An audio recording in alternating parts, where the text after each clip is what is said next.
2023년 8월 2일 생명의 삶 사도행전 17장 16절에서 34절. 우상을 섬기던 열심에서 하나님을 향한 열정으로. 회당과 장터전도. 아테네에서 그들을 기다리는 동안 바울은 그 도시가 우상으로 가득 찬 것을 보고 매우 격분했습니다. 그래서 그는 회당에서는 유대 사람들과 하나님을 경외하는 그리스 사람들과 또 시장에 나가서 날마다 우연히 만나는 사람들과 토론했습니다. 에피쿠로스 철학자들과 스토아 철학자들도 바울과 변론했습니다. 그 가운데 몇 사람이 물었습니다. 이 말쟁이가 무슨 말을 하려는 것인가? 또 다른 사람들은 그가 외국의 다른 신들을 전하는 사람인가 보다 라고 했습니다. 그들이 이렇게 말한 것은 바울이 예수와 그 부활에 대한 복음을 전하고 있었기 때문입니다. 그때 그들은 바울을 붙들어 아레오바고 광장으로 데려가 말했습니다. 당신이 소개하고 있는 이 새로운 가르침에 대해 우리가 알 수 있겠습니까? 당신이 우리에게 생소한 것들을 전하니 우리가 그 뜻을 좀 알고 싶습니다. 모든 아테네 사람들과 거기 사는 외국 사람들은 보다 새로운 것을 말하거나 듣는 일에 시간을 쏟던 사람들이었습니다. 아레오바고 설교. 그러자 바울이 아레오바고 광장 가운데 서서 말했습니다. 아테네 시민들이여, 내가 보니 여러분은 여러모로 매우 종교적인 사람들입니다. 내가 둘이 다니면서 여러분이 무엇을 섬기는지 자세히 살펴보다가 알지 못하는 신에게 라고 새긴 제단도 보게 됐습니다. 이제 여러분이 알지도 못하고 예배해온 그 신을 내가 여러분에게 전하고자 합니다. 그 신은 온 세상과 그 안의 모든 것을 창조하신 하나님이십니다. 하나님께서는 하늘과 땅의 주인이시며 사람이 손으로 지은 신전들 안에 살지 않습니다. 하나님께서는 뭔가 부족해서 인간의 손으로 섬김을 받으실 분이 아닙니다.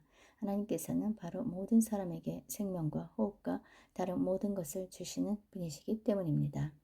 하나님께서는 한 사람으로부터 모든 민족을 만들어 온 땅 위에 살게 하셨고 각 나라의 연대를 미리 정하시고 그들의 국경도 정해주셨습니다.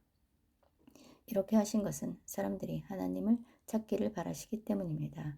사람들이 하나님을 더듬어 찾기만 하면 만날 수 있습니다.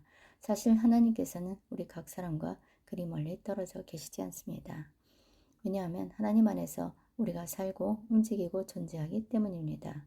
여러분의 시인 가운데 어떤 사람이 말했듯이 우리가 그분의 자녀입니다. 그러니 우리가 하나님의 자녀인 이상 하나님을 사람의 생각이나 기술로 금이나 은이나 돌에 새겨 만든 형상 따위로 생각해서는 안 됩니다. 알지 못했던 시대에는 하나님께서 그대로 내버려 두셨지만 이제는 어디서나 모든 사람에게 회개하라고 명령하십니다. 하나님께서는 자신이 세운 한 사람을 통해 세상을 공의로 심판할 날을 정하셨기 때문입니다. 하나님께서는 그를 죽은 사람들 가운데서 살리심으로 모든 사람에게 이 날에 대한 증거를 보이셨습니다. 죽은 사람들이 다시 살아난다는 말에 어떤 사람들은 비웃었지만 또 다른 사람들은 우리가 이 이야기에 대해 다시 듣고 싶소라고 말했습니다. 그러자 바울은 그들로부터 나왔습니다.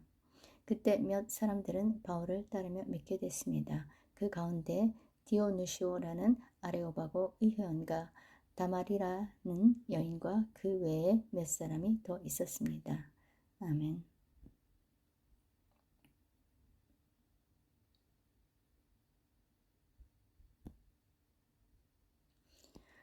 본문 해설, 회당과 장터전도. 복음 전도자는 복음의 본질을 유지하면서도 다양한 대상에게 다양한 방식으로 복음을 전해야 합니다. 아덴은 종교성이 강한 도시여서 사람들이 많은 신을 섬겼습니다. 그것에 우상이 가득 차는 것을 보자 바울은 깊은 분노를 느낍니다. 그는 회당 같은 장소에서는 강의로, 장터, 광장 같은 장소에서는 토론으로 말씀을 전합니다. 더욱이 그는 당대 지성인들인 에피쿠로스 철학자들과 스토아 철학자들과도 책론합니다. 그들은 바울을 아레오바고 광장으로 데리고 갑니다. 공식 석상에서 바울의 가르침을 자세히 들으려 한 것입니다. 아덴 사람들은 새로운 가르침에 큰 호기심을 가졌고 바울은 이를 복음 전할 기회로 삼습니다. 아덴에서 바울이 격분한 이유는 무엇인가요? 내가 하나님의 일을 하면서 의분이 일어나는 때는 언제인가요? 아레오바고 설교. 바울의 아레오바고 설교는 이방인에게 기독교를 체계적으로 변증한 모범적 설교로 봅니다. 아덴 사람들은 알지 못하는 신에게 조차 경배합니다. 이러한 종교심은 신에 대한 그들의 두려움을 반영합니다. 바울은 성경을 전혀 알지 못하는 그들에게 인류의 창조주여 세상의 주관자이신 하나님을 소개합니다. 모든 족속의 연대와 거주의 경계란 하나님이 각 민족에게 품고 계시는 계획과 의도를 뜻합니다. 바울은 정하신 사람, 곧 예수 그리스도를 통한 미래의 심판을 언급합니다. 알지 못하던 때는 하나님이 용서해 주셨지만 이제는 그들이 회개하고 종교심을 바르게 사용해 하나님을 찾아야 합니다. 창조주여 심판자이신 하나님만이 유일한 참 신이시기 때문입니다. 아덴 사람들이 알지 못하는 신에게 라는 제단까지 만든 이유는 무엇일까요? 범사에 종교심 많은 사람에게 하나님을 어떻게 전할까요? 오늘의 말씀 요약. 바울이 아덴의 우상이 가득한 것을 보고 격분해 회당과 장터에서 날마다 사람들과 변론합니다. 아레오바고 가운데에 선 바울은 우주 만물을 지으신 하나님을 전합니다. 알지 못하던 시대에는 하나님이 간과하셨지만 이제는 죽음에서 부활하시고 천하를 공의로 심판하실 예수님을 믿어야 합니다. 오늘의 기도. 천지를 창조하시고 주관하신 하나님, 놀라운 은혜로 제 인생을 이끄시니 얼마나 감사한지요. 제 입술과 삶을 생명의 말씀으로 채우셔서 능력의 복음을 담대히 전하게 하소서. 변함없이 주님을 믿고 의지함으로 주님께 마땅한 경배와 찬양을 드리게 하소서. 예수 그리스도의 이름으로 기도드립니다. 아멘.